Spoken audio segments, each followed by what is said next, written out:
आज हम लोग चार्ट पैटर्न के ऊपर में बात करने वाले हैं। चार्ट पैटर्न का वीडियो नंबर 3 है।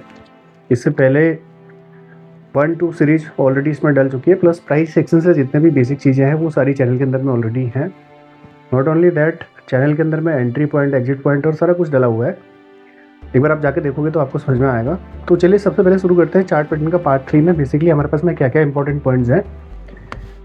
अभी तक हमने जो चार्ट पैटर्न पढ़े थे, एक तो पढ़े थे कंटिन्यूएशन और एक रिवर्सल चार्ट पैटर्न। अब उसके बाद में कुछ चार्ट पैटर्न ऐसे भी रहते हैं जो न्यूट्रल रहते हैं, वो किसी भी साइड को, मतलब एक कंसोलिडेशन के बाद में बेसिकली चार्ट पैटर्न के अंदर में क्या है, एक इम्पल्सिव मूव है, उसके बाद कुछ एक कंसोलिडेशन चलता है जिसमें बायर्स एंड सेलर्स के बीच में फाइट चलती है, बायर्स फ्लटर्स लगते हैं, उसके बाद में फिर से एक इम्पल्सिव मूव की तरफ मार्केट जाती है।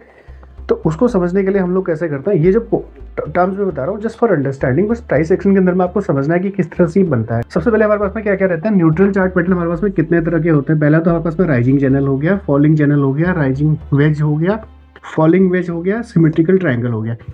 ये 5 पैटर्न हमारे पास में है जिस पे हम लोग काम कर सकते हैं। सबसे पहले क्या होता है, राइजिंग चैनल के अंदर में क्या बनता है, राइजिंग चैनल हमेशा बनता है अप ट्रेंड के अंदर में। कभी भी मार्केट हायर के स्ट्रक्चर में बन रही है तो वहाँ पे आपका एक राइजिंग चैनल बनता है। तो उसमें होता क्या है, दो ट्रेंड लाइन के बीच में, एक ट्रेंड लाइन है दूसरी ट्रेंड लाइन के बीच में मार्केट क्या करती है, जैसे अप ट्रेंड में मार्केट ऊपर आई थी, यहाँ पे ऊपर आई थी, तो होता क्या है कि ये आपका रेजिस्टेंस बनता है। अप ट्रेंड लाइन बनाना सबको आता है, ये आपका सपोर्ट बन गया। तो सपोर्ट एंड ट्रेंड लाइन के बीच में मार्केट में यहाँ पे ऑर्डर लग रहे होते हैं और एक पॉइंट आता है यहाँ पे मार्केट ब्रेकआउट कर जाती है। तो जब ये ट्रेंड की डायरेक्शन में ब्रेकआउट करती है तो उसको तो बोलते हैं कंटिन्यूएशन पैटर्न राइजिंग चैनल के अंदर में, है ना। ये न्यूट्रल है, तो न्यूट्रल के अंदर में क्या होता है, दोनों साइड को मूव कर सकती है मार्केट अप ट्रेंड के अंदर में। और जब मार्केट अप ट्रेंड के अंदर में रहती है वहाँ पे बार बार ट्रेंड लाइन का सपोर्ट ले रही है, उसके बाद में एक पॉइंट आता है जैसे ब्रेक डाउन कर देती है। तो उस टाइम पे क्या होता है, जो ये डिस्टेंस है इन दोनों के बीच का जो डिस्टेंस है, इतना ही आपका टारगेट होता है। जैसे इसका जो डिस्टेंस है इतना ही आपका टारगेट होता है। ये तो आपका राइजिंग चैनल की बात करी, और ये बनता है अप ट्रेंड पे, है ना, जब भी मार्केट अप ट्रेंड पे है। वैसे जो फॉलिंग चैनल होता है वो हमेशा डाउन ट्रेंड के अंदर में बनता है। जब भी आपका डाउन ट्रेंड चल रहा होता है, डाउन ट्रेंड क्या है, जब हायर लो का स्ट्रक्चर चल रहा होता है वहाँ पे आपका ये डाउन ट्रेंड बोला जाता है।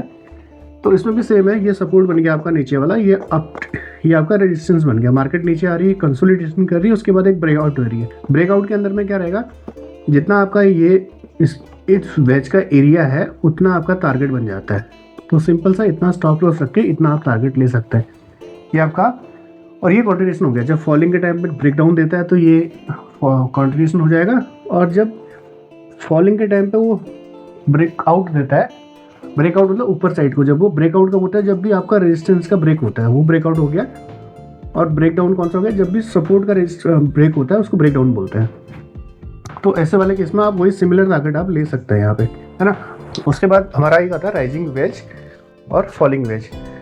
ये क्या होता है, ये बियरिश पैटर्न होते हैं। बियरिश पैटर्न किस तरह से होते हैं, अगर मार्केट डाउन ट्रेंड के अंदर में चल रही है, हायर लो के स्ट्रक्चर में चल रही है, और ये क्या होता है, जो वेज होता है हल्का सा, मतलब राइजिंग का मतलब पता चला हल्का सा उठा हुआ है, ये आपका रेजिस्टेंस हो गया, ये सपोर्ट हो गया, मार्केट कंसोलिडेशन करती है, ब्रेक डाउन करती है। जो ये मैक्सिमम डिस्टेंस है ये अपना टारगेट हो जाता है यहाँ पे राइजिंग वेज के केस में। बियरिश पैटर्न है तो जैसे बियरिश आपका प्राइस एक्शन है तो आप मार्केट नीचे की तरफ ही जाएगी। लेकिन अगर अप ट्रेंड के अंदर में अगर राइजिंग वेज बन रहा है तो उस वाले केस में ब्रेक डाउन दे देते हैं नीचे को, और वहाँ पे टारगेट अपना उतना ही रहेगा जितना इसका मैक्सिमम डिस्टेंस होती है। इसके अलावा जो फॉलिंग वेज है, फॉलिंग वेज एक बुलिश पैटर्न इंडिकेट करता है। जब भी मार्केट अप ट्रेंड के अंदर में रहती है, ये आपका मार्केट हायर के स्ट्रक्चर में बन के जा रही है, तो वहाँ पे जाके एक पॉइंट ऐसा आता है जहाँ पे कंसोलिडेशन में आ जाती है मार्केट। तो कंसोलिडेशन में क्या है, ये आपका सपोर्ट रेजिस्टेंस हो गया, ब्रेकआउट कर दिया ऊपर को, तो ये मार्केट ऊपर चली। अगर ये लोअर लो के स्ट्रक्चर में आ रहा है, यानी कि बेरिश पैटर्न के अंदर में कहीं पे फॉलिंग वेज बन रहा है, तो वहाँ पे आपका ये ब्रेकआउट दे देगी, तो यानी कि यहाँ से रिवर्सल पैटर्न आपका बन जाता है। तो इसको ध्यान से देखना जरूरी है। उसके बाद एक और केस आता है सिमेट्रिकल ट्रायंगल। सिमेट्रिकल ट्रायंगल मोर और लेस वेज की तरह ही है, बट इसमें क्या है, एक कंटिन्यूएशन पैटर्न बनता है और एक रिवर्सल पैटर्न बनता है। सिमिलरली क्या करता है, जब मार्केट हाई ट्रेंड के पास में आती है तो ये हायर लो, और लास्ट में इसको कंटिन्यूएशन दे दिया, ये हायर हाई हो गया, हायर लो, तो ये इनके बीच में आ रहा है, बट एक वेज टाइप का बना रहा है, तो ये ब्रेकआउट देता है, तो ये आपका कंटिन्यूएशन पैटर्न हो गया।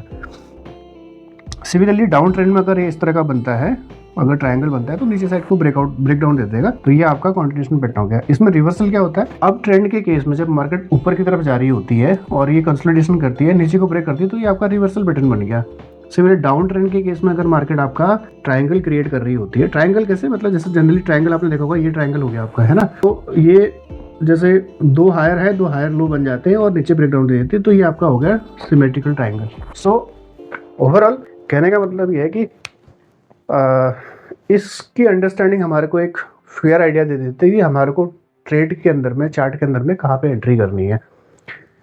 प्राइस एक्शन बहुत इंपॉर्टेंट है ट्रेडिंग के लिए। अगर आपकी प्राइस एक्शन की अंडरस्टैंडिंग सही है तो आगे चल के ट्रेड एग्जीक्यूट करने में काफ़ी आसानी रहती है। और चैनल के अंदर में बहुत कुछ लर्निंग के लिए है। अगर आपको थोड़ा भी लगा कि कुछ लर्निंग यहाँ से आपको मिली तो एक बार लाइक ज़रूर करिएगा, सो एज कुछ मैक्सिमम लोगों के बीच में ये पहुँच पाए। और सब्सक्राइब करना ज़रूरी है और इससे एक मोटिवेशन बना रहता है हम लोगों के बीच में कि ठीक है, मेहनत कर रहे हैं तो कहीं ना कहीं कुछ लोगों के बीच में चीज़ें जा रही है, तो थोड़ा वैल्यूडेशन का काम हो रहा है। और बाकी मिलते हैं नेक्स्ट लर्निंग वीडियो पे। ठीक है, थैंक यू।